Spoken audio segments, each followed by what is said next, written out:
Welcome everyone to the Wellness Master Class entitled Be Half the Age You Are by 2030 with the incredible Dr. Michael Roizen. More about Mike in just a moment. I'm Nancy Davis, Chief Creative Officer and Executive Director of both the Global Wellness Summit and Global Wellness Institute, and I'll be your host for today's call. I want to thank our sponsor for this Wellness Masterclass, STRATA Integrated Wellness. STRATA opened 2 years ago at the Garden of the Gods Resort and Club in Colorado Springs. You can learn more about them on the GWS website because they are a silver sponsor this year of the summit as well, and we'll send a link in the follow-up email. Grant Jones, VP of Wellness, was going to be with us today, but had a death in his family, so our thoughts and prayers go out to Grant, as well as our gratitude. This is the first year we're having our virtual event sponsored, and as long as we have companies like STRATA that step up, we'll continue to offer these events without cost. Before introducing Mike Roizen, I want to introduce Susie Ellis, Chair and CEO of both the Global Wellness Summit and Global Wellness Institute. Susie is someone who already looks half her age, so no telling what she'll look like by 2030. Susie? Thank you, Nancy, and welcome, Michael, and thank you for being with us. I just wanted to mention that I had the honor of visiting Dr. Michael Roizen at the Cleveland Clinic. I had never been there before, and I was absolutely astounded that there are 170 acres, 68,000 employees, and 4,600 doctors. And, but Michael was, he toured me around, everyone knows him, but I just think our network needs to realize how grateful we are that Michael has brought the term wellness to Cleveland Clinic, or at least amplified it. And it has made a huge difference in even the relationship between medical and wellness. And so, Michael, and just a very quick story, while we were touring around, he just happened to have an interview that he needed to do. So he walked into this room, he sat down, boom, boom, boom, microphones, whatever, and he's on and he's recording, who knows what, for what TV show. He's really something, not only as a doctor and a wellness pioneer, but also really, he's a great TV personality. So we're glad to have him. Thank you. Thank you, Susie. Also on the call are other members of our team, as always, Michelle Gamble, Beatrice Hochegger, and others. It takes a village, and we've got the best. You don't need much of a Zoom, but I'll just remind you that Beatrice will keep everything muted. We eliminate background noise that way. You can choose to view this call in the speaker or gallery view, and you can do that at the top right of your screen. And please use the chat function as you already are. Say hello, let us know where you're from, post your company, and also that's where you would put a question for Dr. Roizen. Now it's my very unique pleasure to introduce Mike Roizen.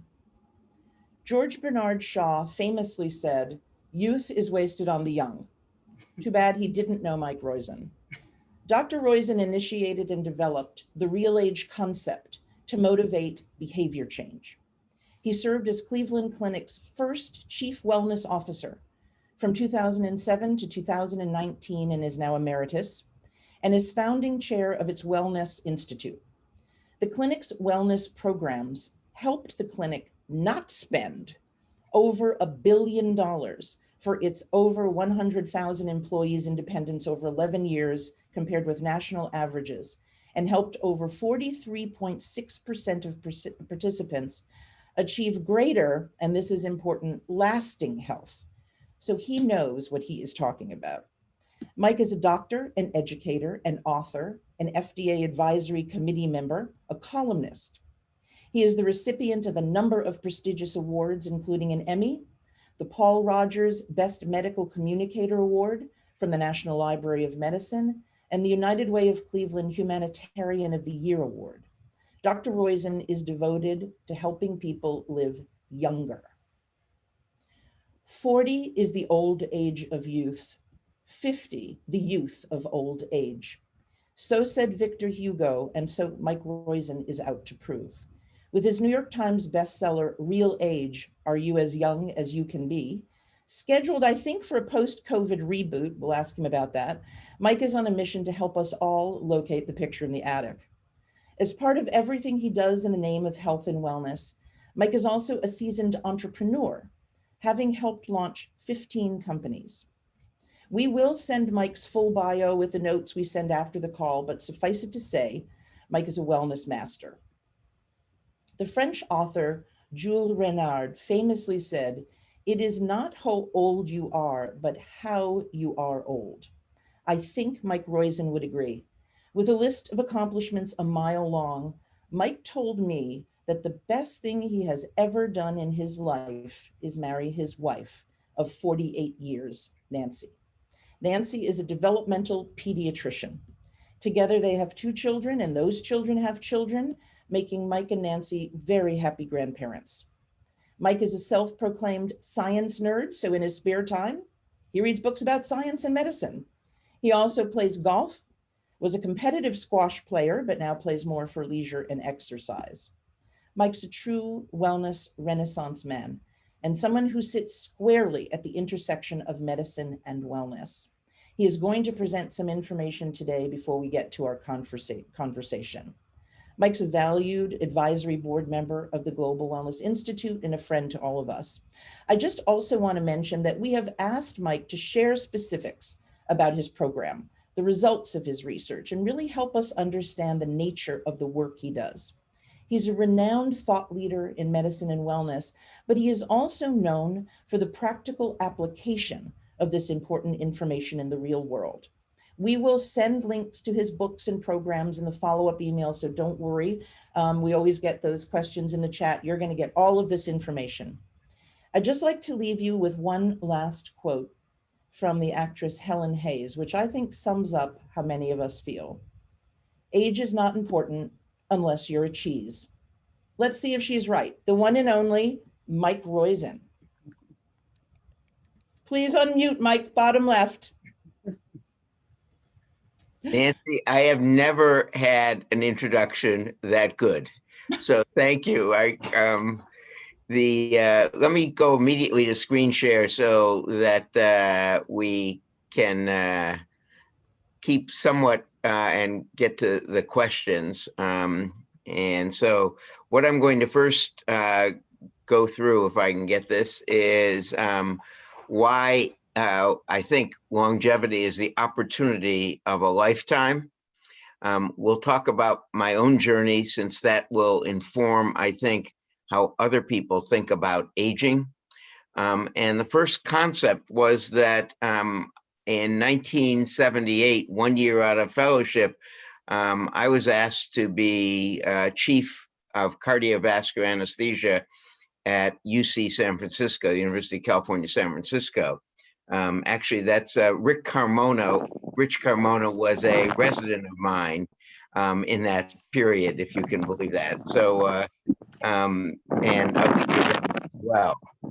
But and the reason I got asked that early wasn't that I had so much skill, as it was that no one else in anesthesia wanted to work with the surgeons, as they were very tough people to work with. In meeting them, I found that all they cared about was outcome of their patients, and California was unique at that time. It had an outcome in base in 1978 of what happened after cardiac operations. And I got hold of that, and we looked at it, and the only thing that mattered, the thing that mattered most to outcome, wasn't your kidney function or your liver function or your heart function or your head function. Even your heart function or lung function after heart operations, it was your age.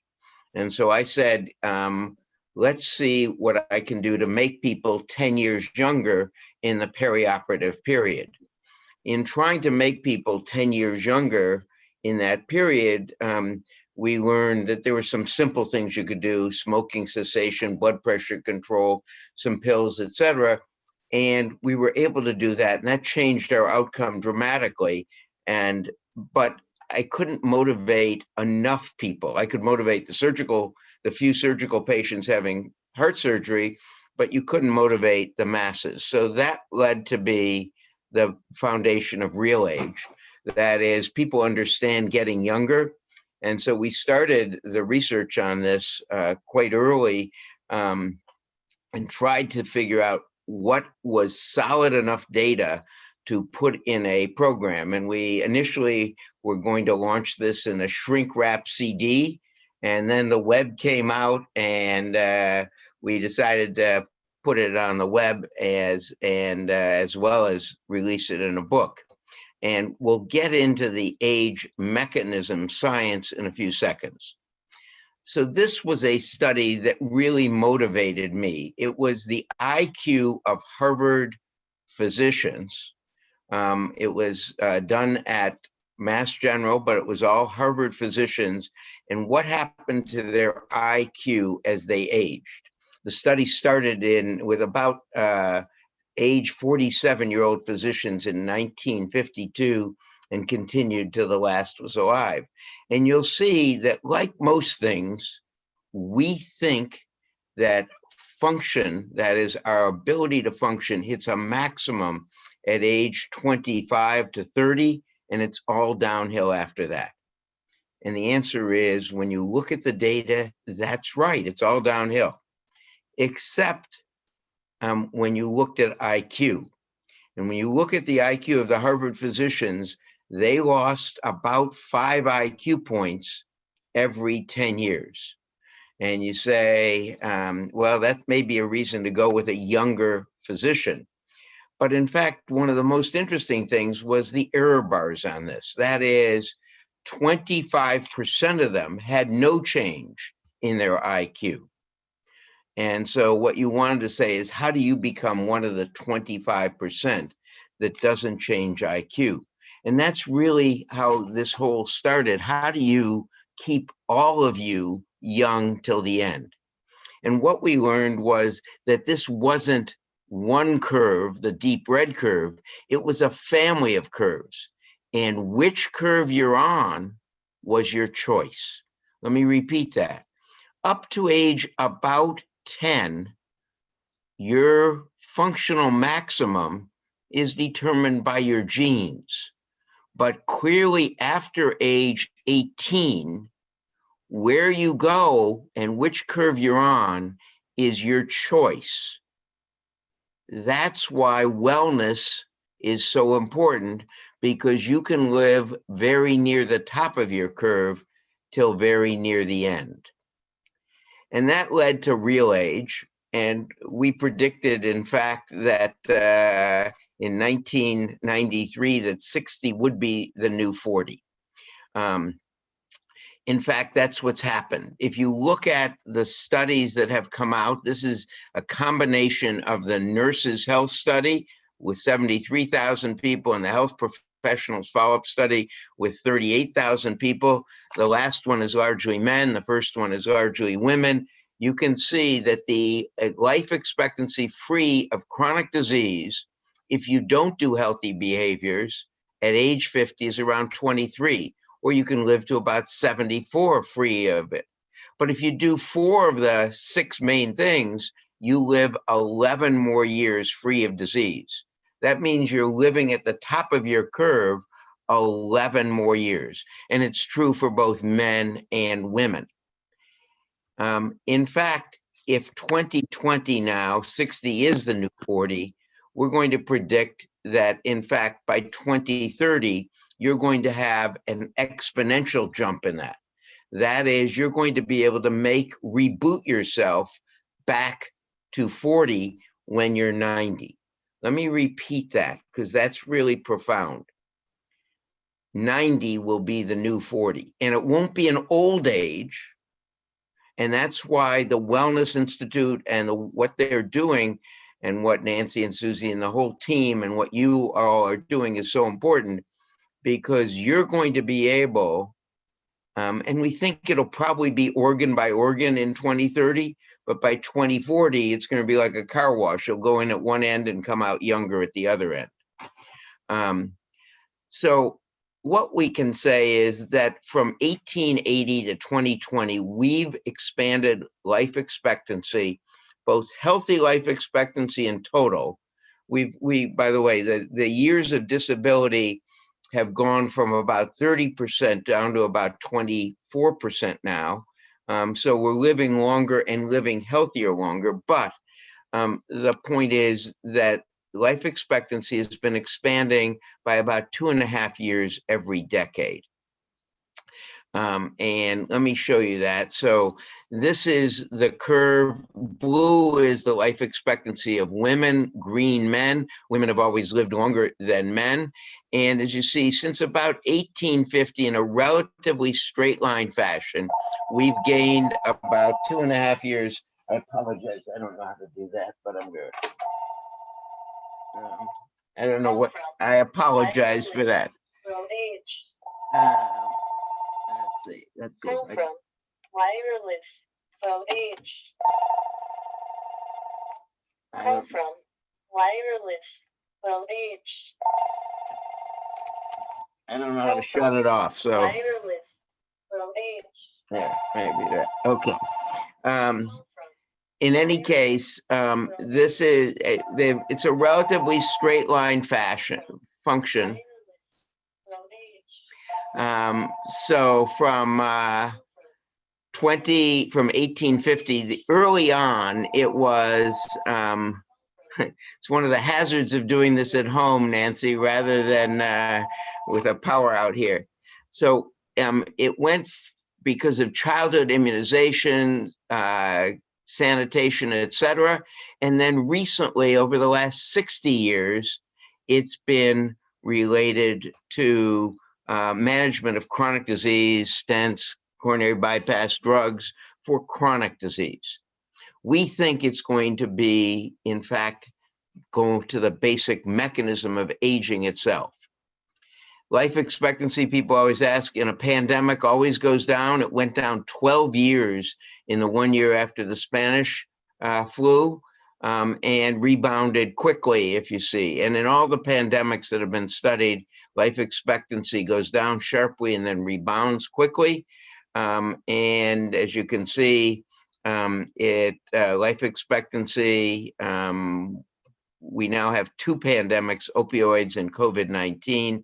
And if you will, when we did our population projections, which I'll show you in a few minutes, it assumes a rebound from this, and we expect that to occur. So every 2.5 years, every 10 years, we've gained 2.5 years. In the next decade, due to the R&D and aging mechanisms, we expect you to get an exponential kick of 30 years longer. And obviously, that gives you a great benefit and a great ability to change behavior to prepare for it. That's really the role of the wellness moonshot, is you can, we think, eliminate preventable diseases, certainly for yourself. The reason is that all genes do is make proteins or watch other genes, and which of your genes are on or off are under your control. That is, we have about 22,500 genes, but only 1,500 of them are on at any one time. You now know that we have a silent part of the genome shown wound around a thimble, and this part that makes itself available for mRNA, everyone now knows mRNA is that part of the genome that makes proteins. That's how we get the mRNA vaccines. Well, when it's off the thimble, the mRNA comes here and makes proteins, and that's what your genes do. They make proteins, and when they're tightly wound, they're off. But when they're out here, they're on making proteins. You get to control which 1,500 of your genes are on at any one time or not by your actions. So this is stress management, and this is a set of genes, if you will. This is the genes from 50 people, the same 50 here 16 weeks later, the same 50 here a year later. So N1 is before doing a stress management program. These genes are on, they're red. And what that means is they're taking up nutrients to produce proteins. That's why they're red. The nutrients are colored, make them colored red. These are inflammatory proteins. Over 16 weeks, these people did a stress management program, and they turned off the majority of inflammatory protein genes and turned on anti-inflammatory protein genes and kept them off. If I could only get one point across to you, it is this: stress management and a whole mess of other lifestyle choices you get to make, 157 that you get to make, change which of your genes are on or not. You get to control your genes. So I'm going to go back to that again. Which genes are on or off are under your control, which means how long you live and how well you live up to the current era is under your control. And that's what means what you get to do. So if you change chronic disease and get to 6+2 outcomes, you have only 10 to 20% of the risk of all others for developing a chronic disease after age 20.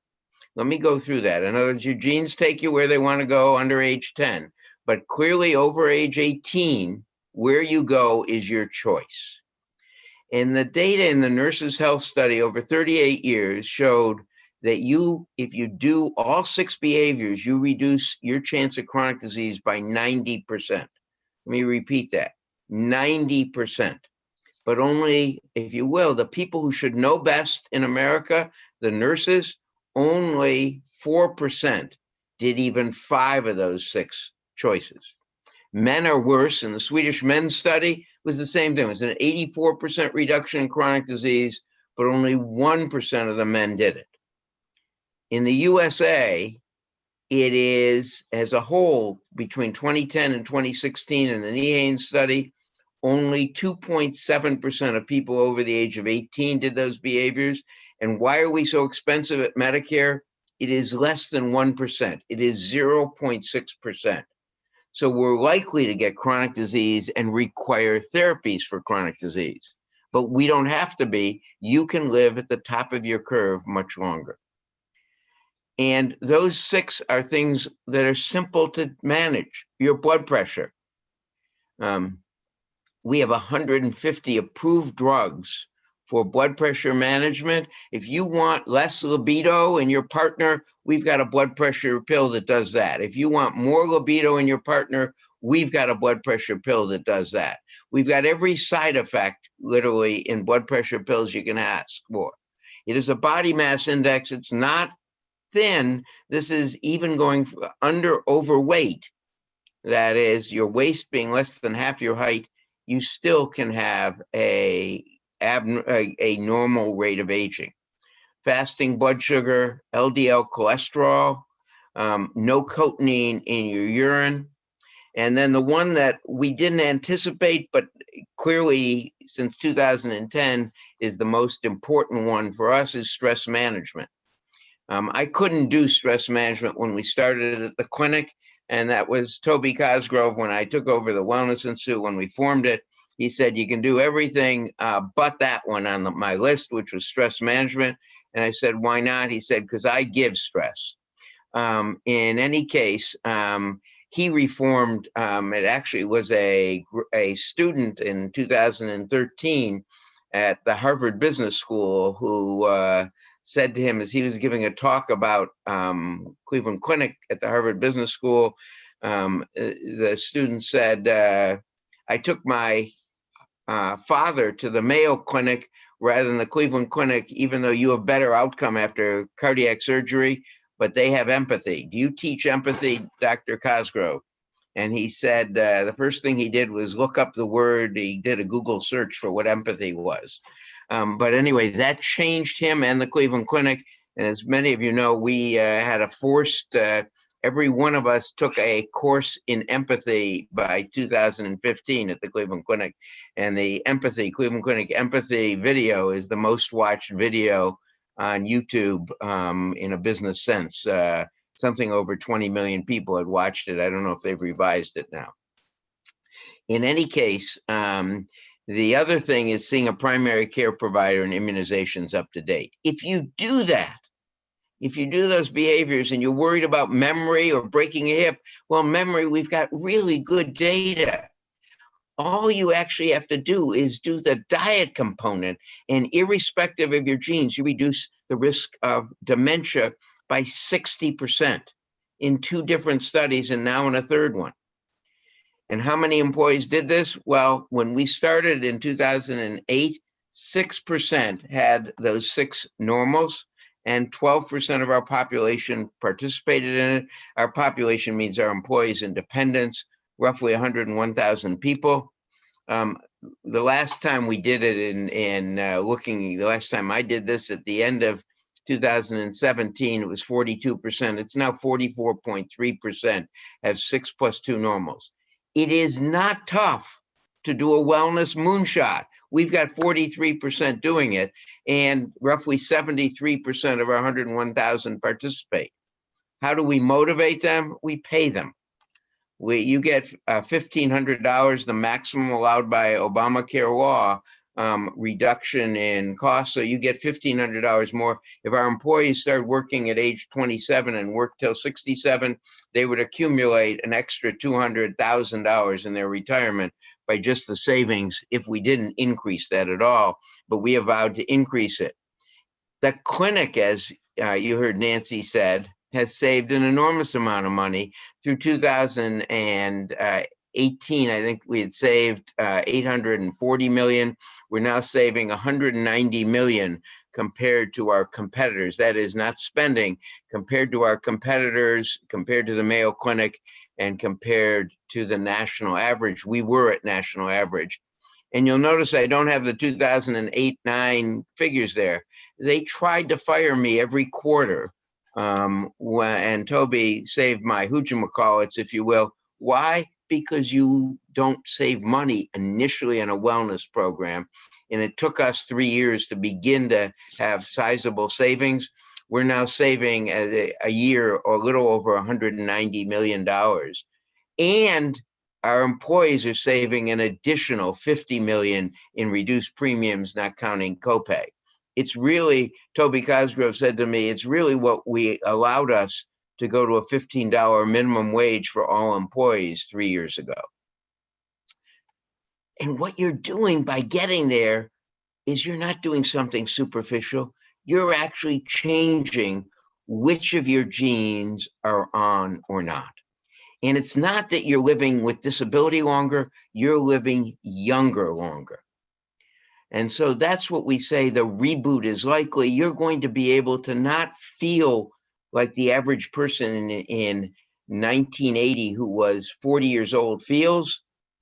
You're going to be able to feel that way when you're 90 and act that way, acting, if you will. And that's because there are 14 areas of exponentially increasing research in aging mechanisms. And I list some of them here. It's not important. I'm just going to go over one, which is induced tissue regeneration and epigenetic reprogramming. So on May 7th, scientists in India and Los Angeles at UCLA reported transforming a group of 107-week-old rats, it's equivalent of 104 human years, with injections of what they said were readily available substances to be 45-week-old rats. These rats were the equivalent of 42 years old or 45 years old in human terms. And what did they do? They turned on different genes. Now, I've eliminated that picture from a time standpoint, but normally we talk about rejuvenation or slowing aging. That's managing stress, doing physical activity, etc. This is going back to an embryonic reboot, that is turning on genes that are off, that you had when you were 8 cells or 8 years old, and turning them on and reprogramming them so you have young cells. And that's what has happened in now 6 different animal species in 5 different centers. And it's an important distinction because you get to make yourself a lot younger. So on that curve I showed you before, which is the straight line age expansion of 2.5 years every 10 years, it still occurred from over the last 10 years. if you will, but we're going to get an exponential jump. I think with more than an 80% probability. And I'm going to show this. So it's going to be that. I love that thing. So I'm going to show it again. We're going to get this 30-year jump in the next 10 years. And that's what you're going to be able to do. So if you will, we have a workshop at the Cleveland Clinic that is 24 hours long. It's 6 4-hour sessions. It's really 12 2-hour sessions. And in fact, we talk about the key, what we call the 6+2, which I've already shown you, what supplements to consider, biomarkers and lab or biometrics from a workbook. And if you will, we title the session. So session 1A, assume you'll be 40 at 90. And we go over those. Session 1B, who turned that gene off? You're going to be able to specifically turn off and reboot yourself. What will Mike, happen? excuse me, is that workshop open to anybody or just? It's open. It's open to anyone. It's a $50 charge for each 2 sessions, each 4 And so hours. this is a virtual workshop, and we can send the Yes. link for people? Yes. Okay, thanks. And so in fact, what we're predicting is of the 117 million increase in USA population, we're at 330, so we're going to increase by about a third. 60% of those will be 80 and older, but they won't be the traditional 80. They'll be kick-ass producers. You all who are older and think you're going to be older, you're going to be able to reboot yourself. And that's really the title of my next book and the workshops, if you will. You're going to be able to have a great age reboot. You're going to really be able to be 40 when you're 90. But the key is what the Global Wellness Institute is doing now. That is the moonshot, getting you to do healthy behaviors now so that you'll have fewer organs you'll have to reboot. So I expect that for each of you, you'll be able to curate longevity for your customers. And it obviously has huge implications. So I'm going to just say, what are the implications? Well, just imagine that you have many more people over the age of 80. Let me unscreen, stop the share. You're going to have many more people over the age of 80 and be able to do things as though they're 40. Our budget problems actually get solved. If you pay taxes for 15 more years and don't take money out, as long as we change the retirement age, and governments do the right thing after they've done the wrong thing before. But if we do that, we'll actually have to, the calculations from the economists who worked on the book with me, we'll actually have to reduce taxes to have a balanced budget by then. So, and from a human standpoint, the compounding of money means you work 15 years longer, you're going to have a lot more retirement income. Anyway, so the important point, you got to do the preventive moonshot, the Global Wellness Institute moonshot now. Wow.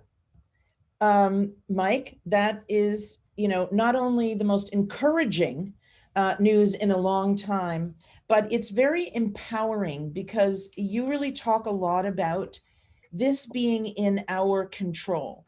I think that there has been so much conversation about genetic predisposition to things and things that we cannot control.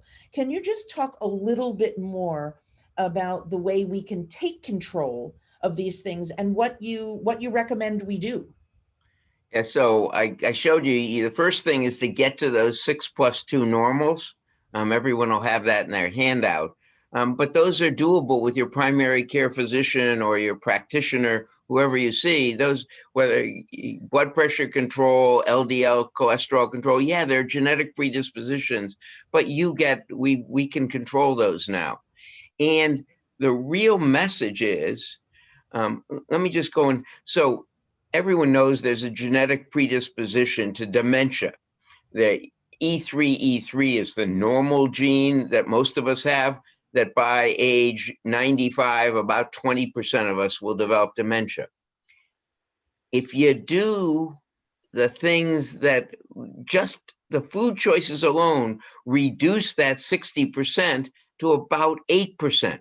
And if you do there are 32 things you can do that we talk about that you can do that change your rate of dementia, you reduce that to 2%.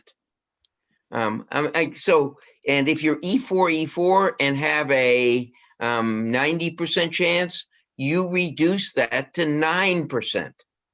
I mean, that's the amazing thing. You change everything. If you change your brain, you can change your hip strength. All of you know, I mean, it is, and the most important thing, and I'll just go over it because many of you have this in your practice, that we learned, and the fastest return on investment for a company is stress management, is teaching your employees how to manage their stress. And the most important thing is what all of you are doing by logging on, if you will.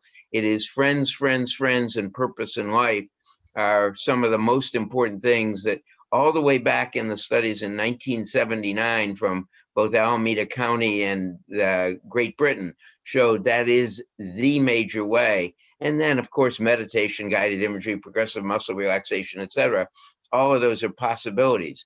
But what they're doing isn't some foo-foo thing. You're getting people, your employees, you're getting your customers to change which of their genes are on or not, so they live happier, healthier, and with less disability all the time. So what you're doing is incredibly important. What are the stress management techniques, elements that people are asking that you think are the most effective, and what do you do personally? What's your regimen and routine? The most important is what you do. So is what you can do. There are 12 techniques that are mechanical, if you will, guided imagery and meditation. And I do deep breathing. The reason I do deep breathing is I would get very upset when cars would cut me off. And if you do meditation when a car cuts you off in driving, I used to live in Chicago, and Chicago had, and I lived in San Francisco and then Chicago, and they had miserable traffic. Nothing happens. Cleveland's easy. So if you want to have a great place to live, Cleveland is a great place to live. But in any case, the point is that I do deep breathing. So I put a finger on my belly button, and that's the first, and because you can do that with your eyes open while you're driving. And it's a much better thing, my wife would say, than what I used to do with my fingers when someone cut me off. So the point is, that the message is whatever technique you use. So, we developed our own Stress Free Now program that's available. It's a one-time charge, and it goes through the 12 different techniques and helps people practice. And I could show you the data. We did it on 275 nurses who weren't in our bailiwick, and the average stress in the world. So we've done this on over 100,000 people, the United States, India, China, Abu Dhabi, London, France, Canada, Argentina.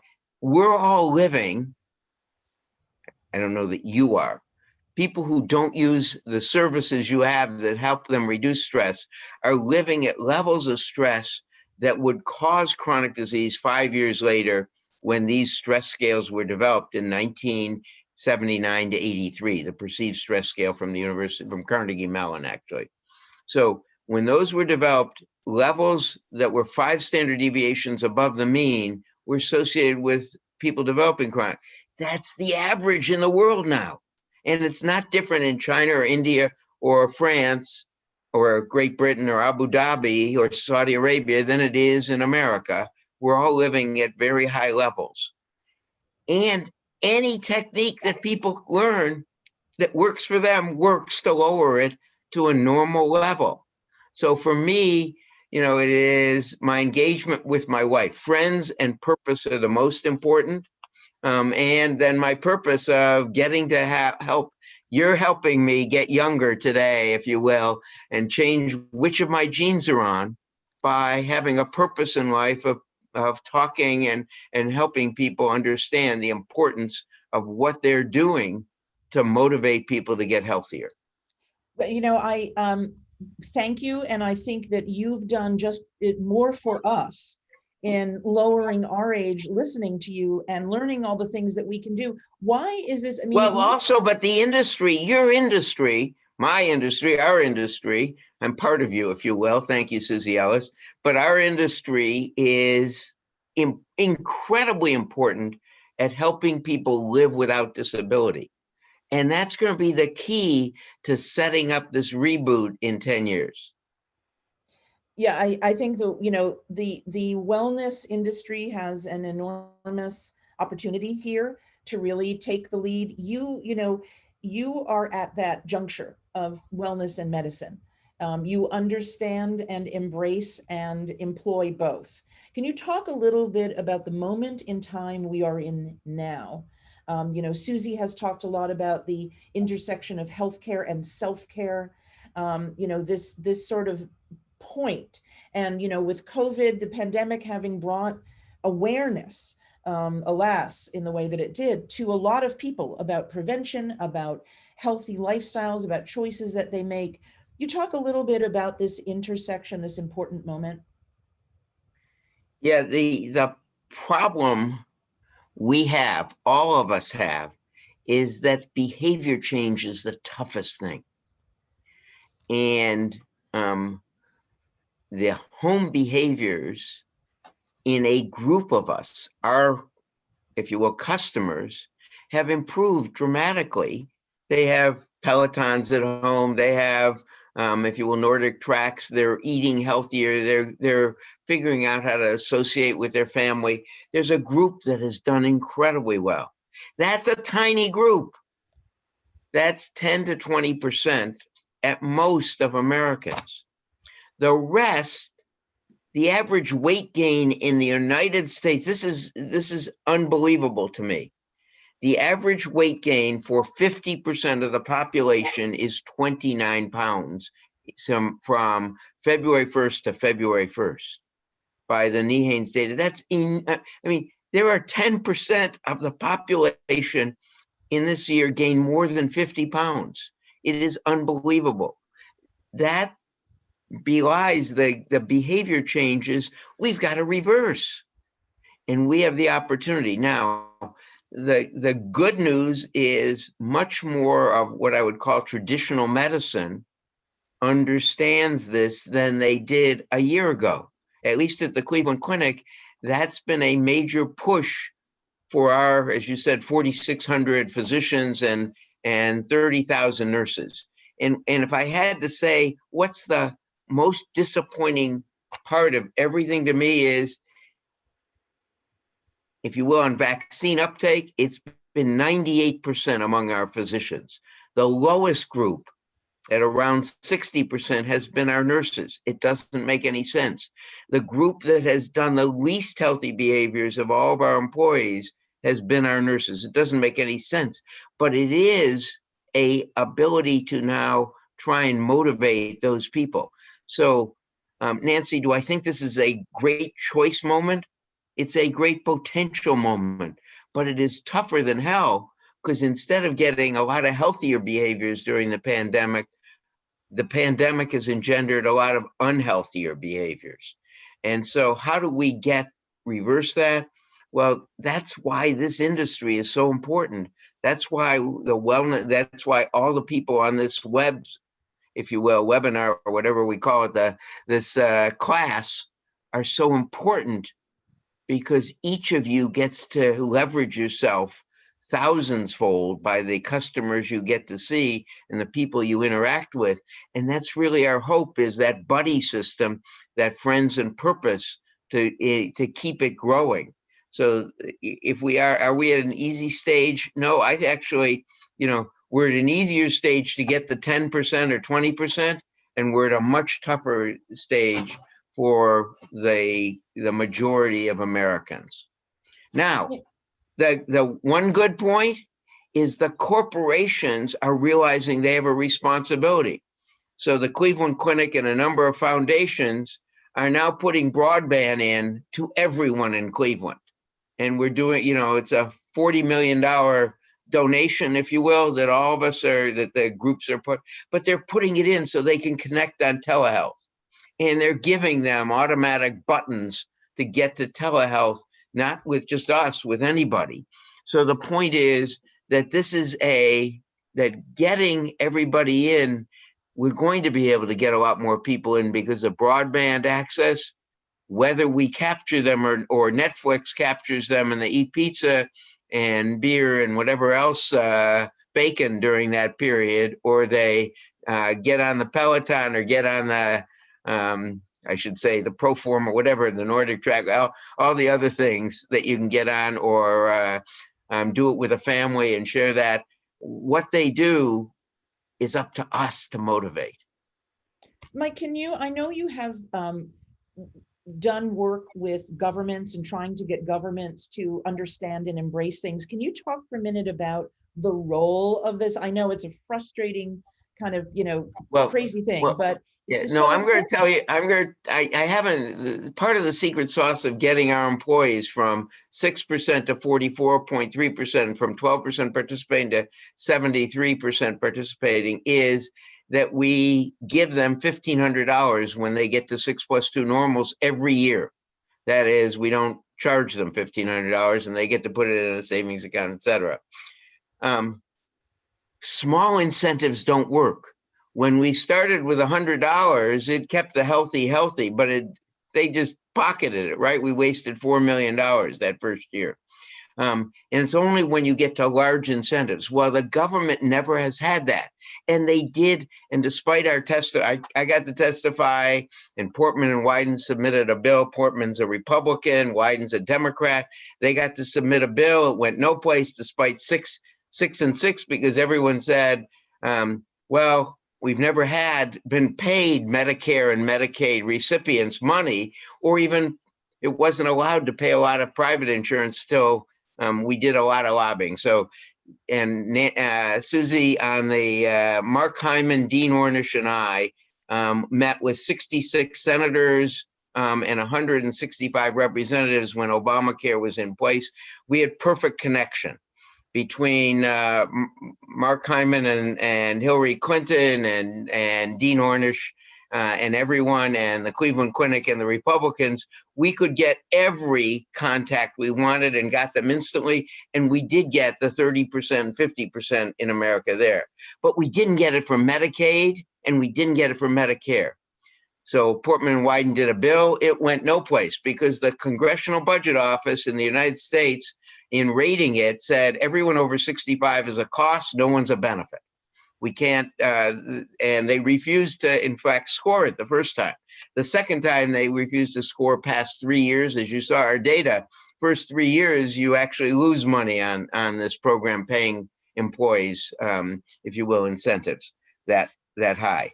Mike, But let me go. So testified in front of HELP Committee, which is private insurance, did nothing. Wyden called me the other day. I'm probably saying something I shouldn't be saying. I got called by the head of a committee who said he and the Republican the chair of that, the two leaders of that Senate committee want to do this and think they can get it through. And so who knows, we may get a chance of paying more than $20 per of the 6 choices, but getting a large enough thing to raise the income of everyone and lower the cost of government by saving the government something like, if they did it and had the same thing, we'd save $400 billion a year, and in addition, $100 billion more in the pockets of Medicare and Medicaid recipients.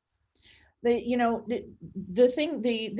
call and everything that we do is global. There are a lot of countries on this call.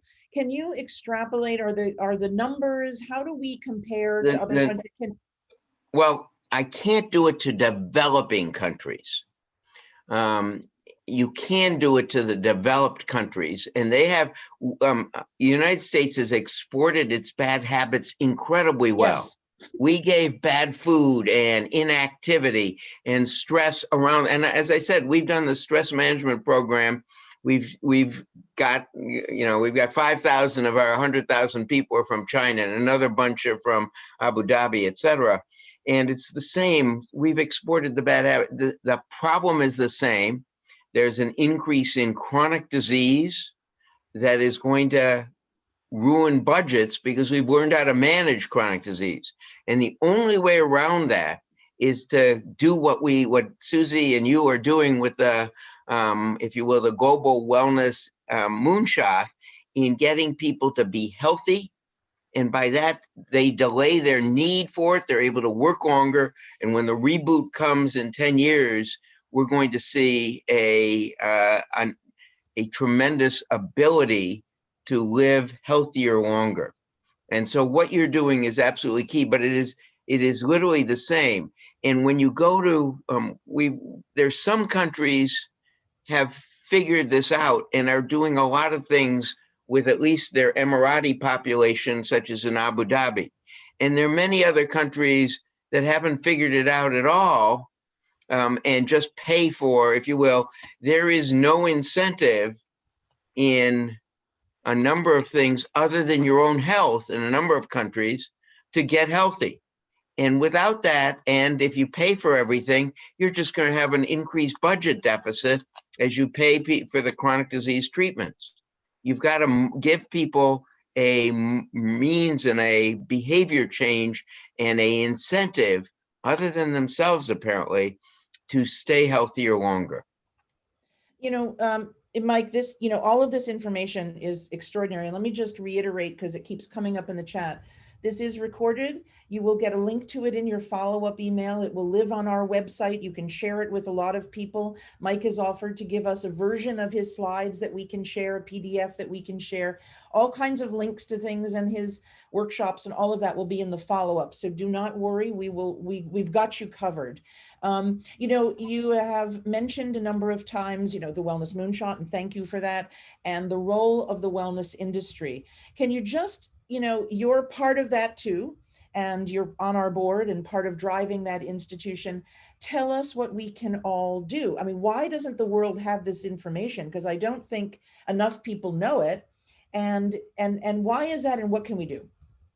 Well, I would say the first thing is to motivate yourselves, your employees, to get to 6+2 normals. And then at the same time, lobby for your health system to start to pay people, incentivize them to get to 6+2 normals. And the only way you validate it, I didn't talk about this, but Toby Cosgrove, the reason the Cleveland Clinic got to be #1 in heart care and has been for 26 years in a row, rated both by mortality and morbidity, as well as every other measure, is because we focused on outcomes. And when so the behaviors that is focusing on physical activity or your food choices, those are important, but even more important is getting your blood pressure normal, getting your body mass index under the obese range, getting your fasting blood sugar normal, getting your LDL cholesterol below 70. If you will, getting rid of tobacco and tobacco-like products, and then learning to manage stress and having, whether it's the perceived stress scale, or I could do a whole session on the most accurate way of looking at stress is, in fact, your vocal cords and your fractal variations. So someone in Germany came up with a measure looking at fractal variations of your stress. As you know, even when Oprah introduced Stevie Wonder, she had a pause in her voice. She was stressed because it was such an important person she was introducing in her mind. That stress gave her a large degree of fractal variations. What are fractal variations? Saying the same letter. So if you say F, F, F, F, F, the stress is that you have differences in the way your vocal cords form that letter. And so there is objective measure of stress. It's a free app. I can tell you, if you go to the sharecare.com, I have a vested interest in ShareCare since Real Age is hosed there now. But in fact, ShareCare app gives you that stress measure, the fractal variation app, for free on their ShareCare app. But the point I'm bringing up is you've got to get to the outcomes. And you're getting to the outcomes and paying your employees to get to the outcomes, important. or incentivizing them in some way, put some of their health insurance money into and negotiate with your health insurer if you're a small company. If you get your people there, so it's negotiating with the health insurers in those countries that have a central system, you've got to actually get the central system to change. You can be the, if you will, your company or your organization or your patients can be the test site if you can persuade them. It's tougher than hell to do that. I know that. So I think in those countries that have employee-based health insurance or employee, private insurance, such as Great Britain or South Africa as an overlay, you can get those done, but go for the outcomes. And the outcomes have to be recorded by the primary care physician, not by your reporting, I'm smoke-free. Mike, in the last couple of minutes, I just want to, sort of pivot you for a sec to talk about your entrepreneurial streak. Can you talk a little bit, because you have combined your medicine and wellness and everything with business as well, and we're always about the business. It's a little longer talk, but I'll give you the basic message is when this is so long ago, I can't believe it. In 1973, I had done my internal medicine boards and finished serving the country in the Vietnam era and was back in San Francisco. And a guy named John Severinghouse had invented the way of measuring oxygen and CO2 in blood. But it took literally 20 minutes to do it. And I said, why didn't you patent this? And he said, because I want the world to have it. But because no company had a vested interest in it, it literally was 1980 before it got widespread distributed in places. And then we didn't get pulse oximetry, routine measurement of oxygen, till around 1994. And so if you said, why did it take literally 30 years from when he invented this? Because no company had the patent to do it. So I said, if I'm going to do something, I'm going to try and patent it and to get someone to develop it because of that. So in Real Age, we patented the algorithm. And in fact, even when WebMD tried to take and call it Health Age, they were blocked because our patent was so secure. And so one of the keys I've learned is make sure the intellectual property you have is solid, and if you will. If you will, I can tell a great story. We're out of time. Go ahead. And those of you who want to stay on, tell us the story. No. I'll do it. I'll do it a future time, Nancy, because I hope to come back and talk more about the reboot. The thing that is so encouraging is that, it is possible the business can really drive these really good outcomes, and it's really important. And we like to bring all of that together.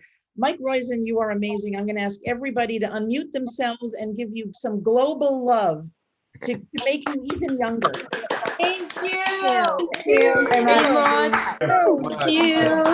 Thank you so much. Thank you very much. So much. Amazing talk. Thank you. Thank you. Thank you so much, Mike. Really Thank appreciate it. you. Thank you. You're the best, Mike. Thank you. Thank you. Thank you. Thank you. Thank you Thank so much. Thank you. Stay safe in the snow. Thank you.